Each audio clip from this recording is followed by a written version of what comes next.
नमस्कार। Mathematical physics के अंतर्गत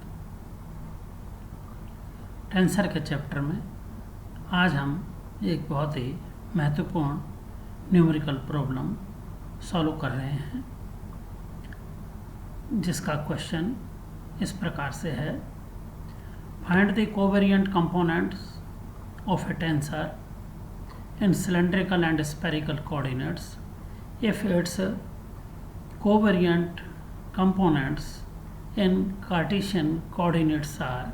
2x minus z, x square y and yz। अर्थात किसी सहचर प्रदेश के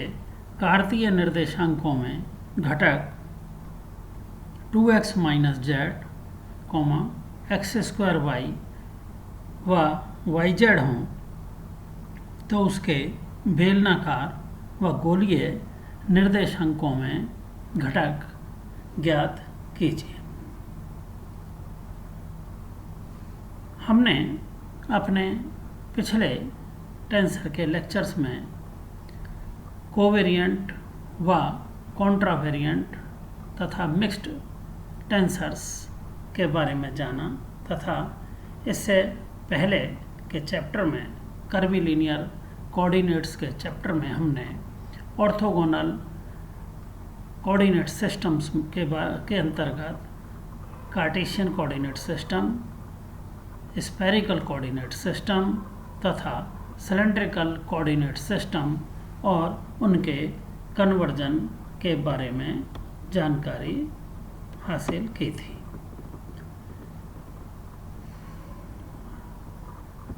इस प्रश्न को हल करने के लिए हम पहले दिए गए कार्टेशियन कोऑर्डिनेट्स x, y तथा z को उनके कॉरस्पॉन्डिंग टेंसर कंपोनेंट्स में यहाँ पर हम चेंज करेंगे। उसके लिए यहाँ पर हम x को x1 से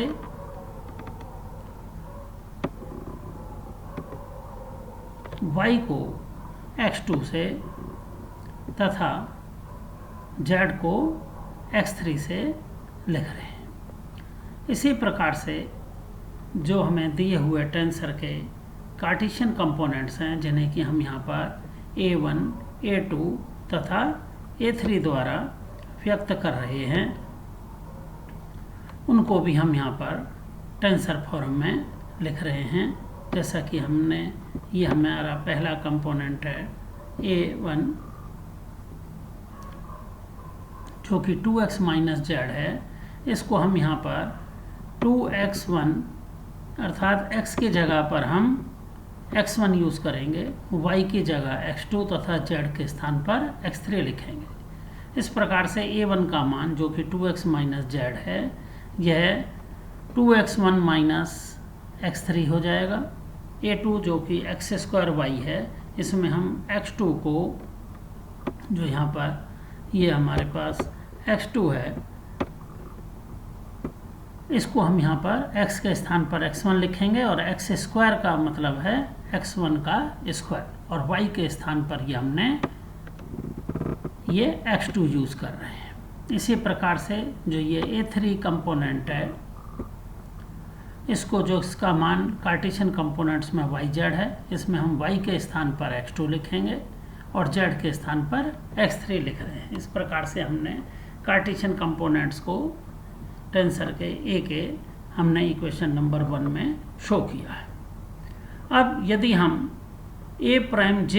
इस टेंसर का मान किसी दूसरे अन्य फ्रेम में व्यक्त करें, जो कि x प्राइम i कोऑर्डिनेट्स में होगा, अन्य निर्देश तंत्र से यहाँ पर हमारा तात्पर्य गोलीय तथा बेलनाकार निर्देश तंत्रों से, जैसे कि हमें यहाँ पर इस प्रॉब्लम में इन्हें हल करना है। तो इसके सहचर रूपांतरण समीकरण को एक फ्रेम से दूसरे फ्रेम में हम समीकरण 2 द्वारा व्यक्त कर सकते हैं, जैसा कि हमने पहले कोवेरिएंट टेंसर के अंतर्गत पढ़ चुके हैं। इस प्रकार से a प्राइम j का मान रूपांतरण समीकरण इसका डेल एक्स आई upon del x prime J into ए आई होगा, क्योंकि यहाँ पर जो जे है ये कोवेरिएंट इंडेक्स है जो कि प्राइम फ्रेम में है। तो इसका जब रूपांतरण समीकरण हम यहाँ पर लिख रहे हैं तो हमें इसे यहाँ पर डिनोमिनेटर में एक्स प्राइम वाले कोऑर्डिनेट को डिनोमिनेटर में व्यक्त कर रहे हैं। अब हम इस प्रश्न को हल करने के लिए सर्वप्रथम गोलीय निर्देशांकों में दिए गए टेंसर के घटकों का मान रूपांतरित करके प्राप्त करेंगे। तो गोलीय निर्देशांकों में जो कोऑर्डिनेट होते हैं वो आर, थीटा, फाई होते हैं। तो इस प्रकार हमने दूसरा जो हमारा प्राइम वाला फ्रेम ऑफ रेफरेंस है इसमें हम एक्स प्राइम 1 को आर से, एक्स प्राइम 2 कोऑर्डिनेट को थीटा से तथा एक्स प्राइम 3 कोऑर्डिनेट को फाई से लिखेंगे। कर्वीलिनियर कोऑर्डिनेट के चैप्टर में हमने कार्टेशियन तथा स्फेरिकल कोऑर्डिनेट्स का परस्पर रूपांतरण समीकरण पूर्व में पढ़ा था, जिसको हम यहाँ पर दोबारा से लिख रहे हैं, जिसमें कोऑर्डिनेट्स में परस्पर संबंध इस प्रकार से हैं: x equal to r sine theta cos phi, y equal to r sine theta sine phi तथा z equal to r cos theta. अब हम दोनों ओर के जो हमारे कोऑर्डिनेट्स हैं उनको हम टेंसर फॉर्म में व्यक्त करके लिख रहे हैं। तो जिसमें हम पूर्व की तरह ही एक्स वाई जेड के स्थान पर y के स्थान पर x2, z के स्थान पर x3 ले रहे हैं तथा हम r को x प्राइम 1 से, थीटा को x प्राइम 2 से तथा फाई को यहाँ पर x प्राइम 3 से जब हम रिप्लेस करेंगे तो हमारे पास समीकरण 3 में ये इस प्रकार से रूपांतरण समीकरण आ जाते हैं। इनका उपयोग हम इस प्रश्न को हल करने में करेंगे। अब हम समीकरण 2 की सहायता से सर्वप्रथम गोलीय निर्देशांकों में सहचर प्रदेश के प्रथम घटक को लिख रहे हैं जो कि a प्राइम 1 है। इसके लिए हम समीकरण 2 में j के स्थान पर सर्वप्रथम 1 रखेंगे और i का मान 1 से 3 तक परिवर्तित करेंगे तो हमें समीकरण 4 के द्वारा ये घटक प्राप्त हो जाएंगे। अब हम समीकरण 4 में जो ये पार्शियल डेरिवेटिव्स हैं, सर्वप्रथम जैसे x del x 1 upon del x prime 1 है, तो इसका मान हम समीकरण 3 में पहली समीकरण x1 equal to x prime 1 sine x prime 2 cos x prime 3 इसका एक्स प्राइम 1 के सापेक्ष आंशिक अवकलन करते हैं। तो हमें इसका आंशिक अवकलन करने पर ये इस प्रकार से साइन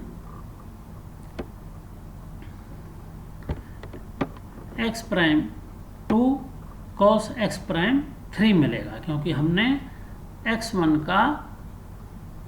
एक्स प्राइम 1 के सापेक्ष आंशिक अवकलन किया है समीकरण 3 के प्रथम समीकरण में, और a1 का मान हमने यहाँ पर रखा है जो कि हमने समीकरण 1 में पूर्व में दर्शा रखा है टेंसर फॉर्म में। a1 का मान 2x1 माइनस x3 है। इसी प्रकार हम a2 और a3 के मान भी आगे अन्य पदों में इसी समीकरण में रखेंगे तथा समीकरण 3 की जो दूसरा समीकरण है x2 equal to x prime 1 sine x prime 2 sine x prime 3 इसका पार्शियल डेरिवेटिव हम पुनः एक्स प्राइम 1 के सापेक्ष करते हैं तो हमें यहाँ पर ये दूसरा टर्म मिलेगा जो कि sign x prime 2 sine x prime 3 है। हमने पहले की तरह समीकरण 1 से a2 का मान रख दिया। इसी प्रकार से समीकरण 4 का जो तीसरा पद है उसमें हम एक्स प्राइम 1 के सापेक्ष आंशिक अवकलन करेंगे x3 का, जो कि हमें इस समीकरण से ये हमें cos x प्राइम 2 मिल रहा है, और ये हमने a3 का मान रख दिया है समीकरण 1 से x2 x3। अब हम वापस इनको r थीटा फाई के घटकों में रूपांतरित कर रहे हैं, तो जिसके लिए हमने एक्स प्राइम 2 की जगह पर थीटा, एक्स प्राइम 3 की जगह पर आर रख रहे हैं, एक्स प्राइम 1 की जगह पर एक्स प्राइम 3 की जगह पर फाई रखेंगे और x1 की जगह पर x1, x2, x3 जहाँ पर आ रहे हैं उनके स्थान पर वापस हम x, y, z रखेंगे और उनके लिए समीकरण 3 में जो ये संबंध है हमारे पास, वहाँ से हम जब मान रखते हैं तो हमें a1 प्राइम का घटक कोवेरिएंट फॉर्म में समीकरण 5 के दर्शाए अनुसार प्राप्त हो जाता है। अब हम समीकरण 2 से दूसरा घटक लिखेंगे j = 2 रखकर। तो इस प्रकार से हमें जब हम समीकरण 2 में j = 2 रख देते हैं तो हमें समीकरण 6 के रूप में यहाँ पर टेंसर का सेकंड कंपोनेंट कोवेरिएंट फॉर्म में उसका ट्रांसफॉर्मेशन इक्वेशन मिलता है। अभी जैसे हमने पहले घटक के मान ज्ञात करने के लिए जैसे समीकरण 5 प्राप्त की थी, उसी प्रकार से अब हम वापस partial derivatives del x1 upon del x prime 2, यानी कि अब की बार जो हम ये तीनों डेरिवेटिव हैं समीकरण 6 में, इनका मान ज्ञात करने के लिए हम x prime 2 coordinate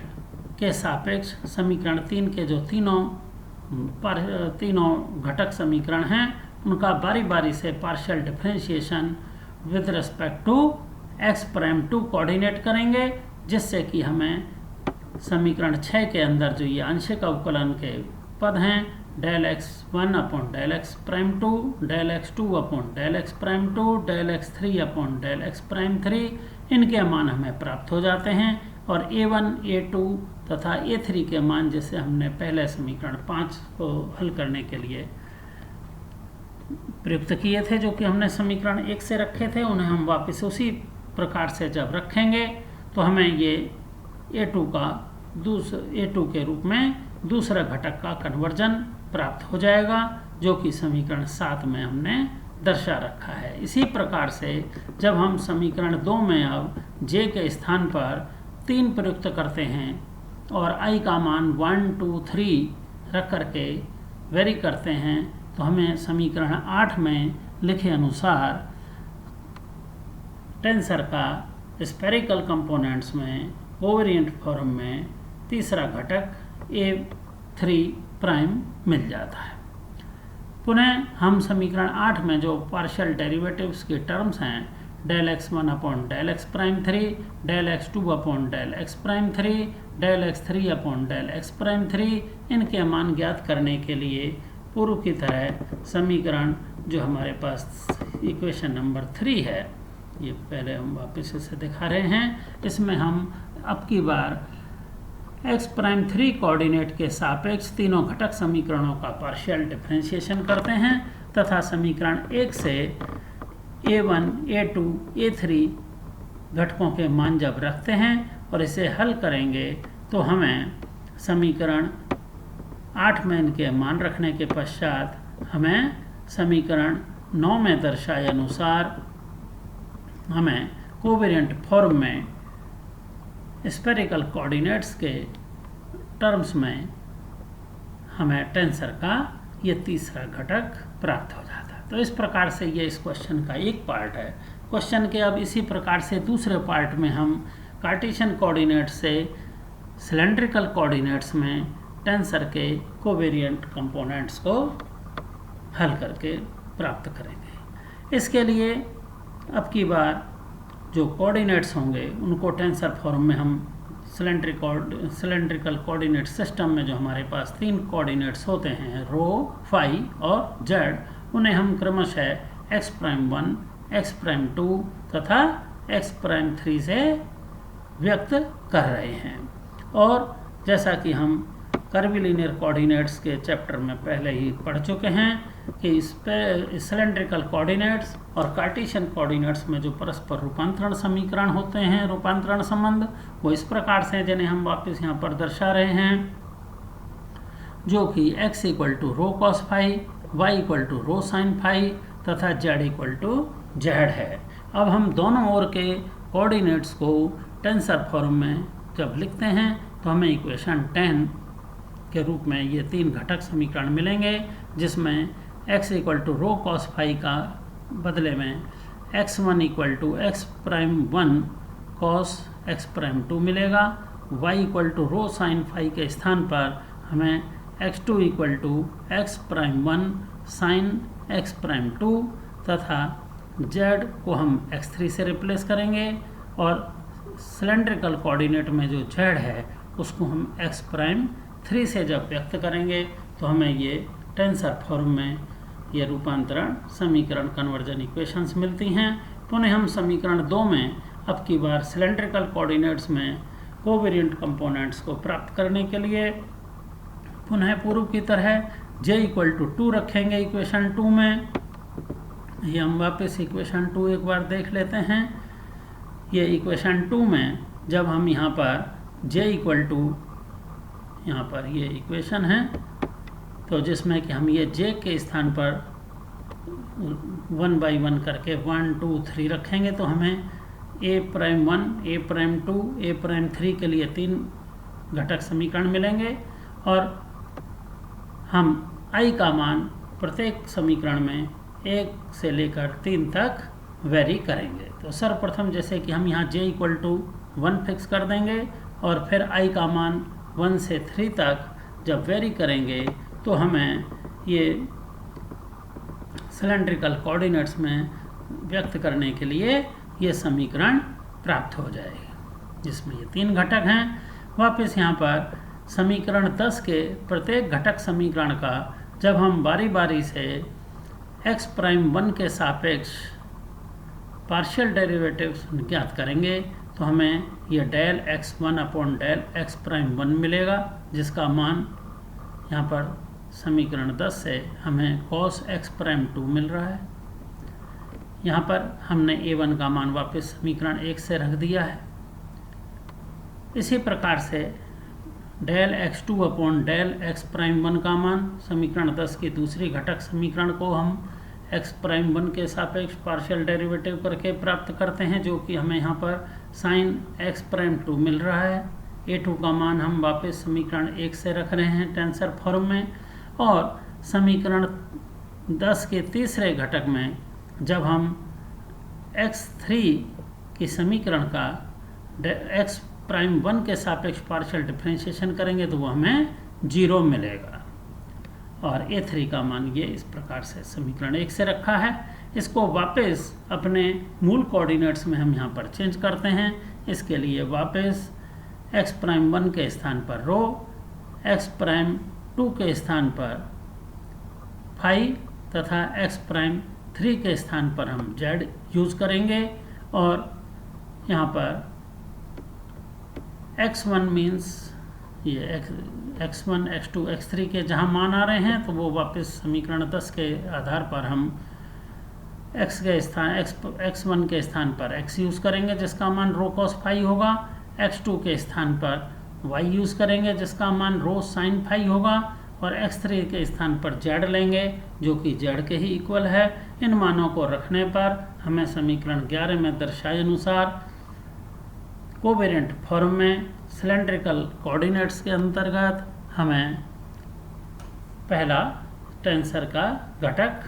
a prime 1 प्राप्त हो जाता है। इसी प्रकार से a प्राइम 2 दूसरा घटक ज्ञात करने के लिए समीकरण 2 में हम j के स्थान पर 2 रखते हैं और फिर i का मान 1 2 3 जब वेरी करते हैं तो उसके लिए हमें यहाँ पर यह समीकरण a2 प्राइम के लिए प्राप्त होती है। इसमें पुनः तीनों पार्शियल डेरिवेटिव्स का मान समीकरण 10 की प्रत्येक घटक समीकरण को अब की बार कोऑर्डिनेट x प्राइम 2 के सापेक्ष हम पार्शियल डिफरेंशिएशन करके प्राप्त करते हैं और a1 a2 a3 के मान पुनः समीकरण 1 से रखते हैं और रखने के पश्चात इस प्रकार से हमें ये a2 की समीकरण का जो ये सेकंड स्टेप है इसमें हमने यहाँ पर ये रख दिए हैं और इन्हें वापस सिलेंड्रिकल कोऑर्डिनेट्स में इक्वेशन 10 की सहायता से हम चेंज कर देते हैं तो हमें ये सेकंड कंपोनेंट मिलता है। इसी प्रकार से अब जब हम समीकरण 2 में j इक्वल टू 3 रखते हैं तो हमें यहाँ पर ये तीसरा घटक समीकरण प्राप्त होता है a प्राइम 3 के लिए, जिसका कि मान del x1 upon del x prime 3a1 plus del x2 upon del x prime 3a2 plus del x3 upon del x prime 3a3 मिलता है। यहाँ पर तीनों पार्शियल डेरिवेटिव्स के मान हम समीकरण 10 को अब की बार x प्राइम 3 कोऑर्डिनेट के सापेक्ष पार्शियली डिफरेंशिएट करते हैं, जिससे कि हमें del x1 upon del x prime 3 का मान 0 मिलेगा। इसी प्रकार से del x2 upon del x prime 3 का मान 0 मिलेगा, क्योंकि समीकरण 10 के प्रथम दो घटक समीकरणों में x प्राइम 3 कोऑर्डिनेट नहीं है, जबकि del x3 upon del x prime 3 का मान हमें 1 मिलेगा। तो इस प्रकार से इन तीनों के पार्शियल डेरिवेटिव्स के मान हम यहाँ पर ये रख रहे हैं। ये हमने पहला 0 मान रखा पहले डेरिवेटिव के स्थान पर, तो ये टर्म 0 ही हो जाएगी। इसी तरीके से ये सेकंड पार्शियल डेरिवेटिव का मान 0 मिला है, इसको भी हम 0 रखते हैं। तीसरे पार्शियल डेरिवेटिव की जो वैल्यू है वो हमें इस प्रकार से ये 1 मिलती है, वो हमने यहाँ पर रख दी है। a1 a2 a3 के मान पुनः समीकरण 1 से रख दिए गए हैं। तो इस समीकरण में केवल हमें तीसरा टर्म ही यहाँ पर मिलेगा, जो कि x2 x3 है। यहाँ पर x2 मीन्स y है और y का मान रो साइन फाई है सिलेंड्रिकल कोऑर्डिनेट्स में, और x3 मीन्स z है, जिसका मान हमने यहाँ पर रख दिया है। इस प्रकार से हमें a प्राइम 3 का मान rho sine phi into z प्राप्त होता है। तो इस प्रकार से हमने अपने इस प्रॉब्लम के अंतर्गत दिए गए कार्टेशियन कंपोनेंट को, टेंसर के कंपोनेंट्स को हमने स्फेरिकल और सिलेंड्रिकल कोऑर्डिनेट्स के कंपोनेंट्स में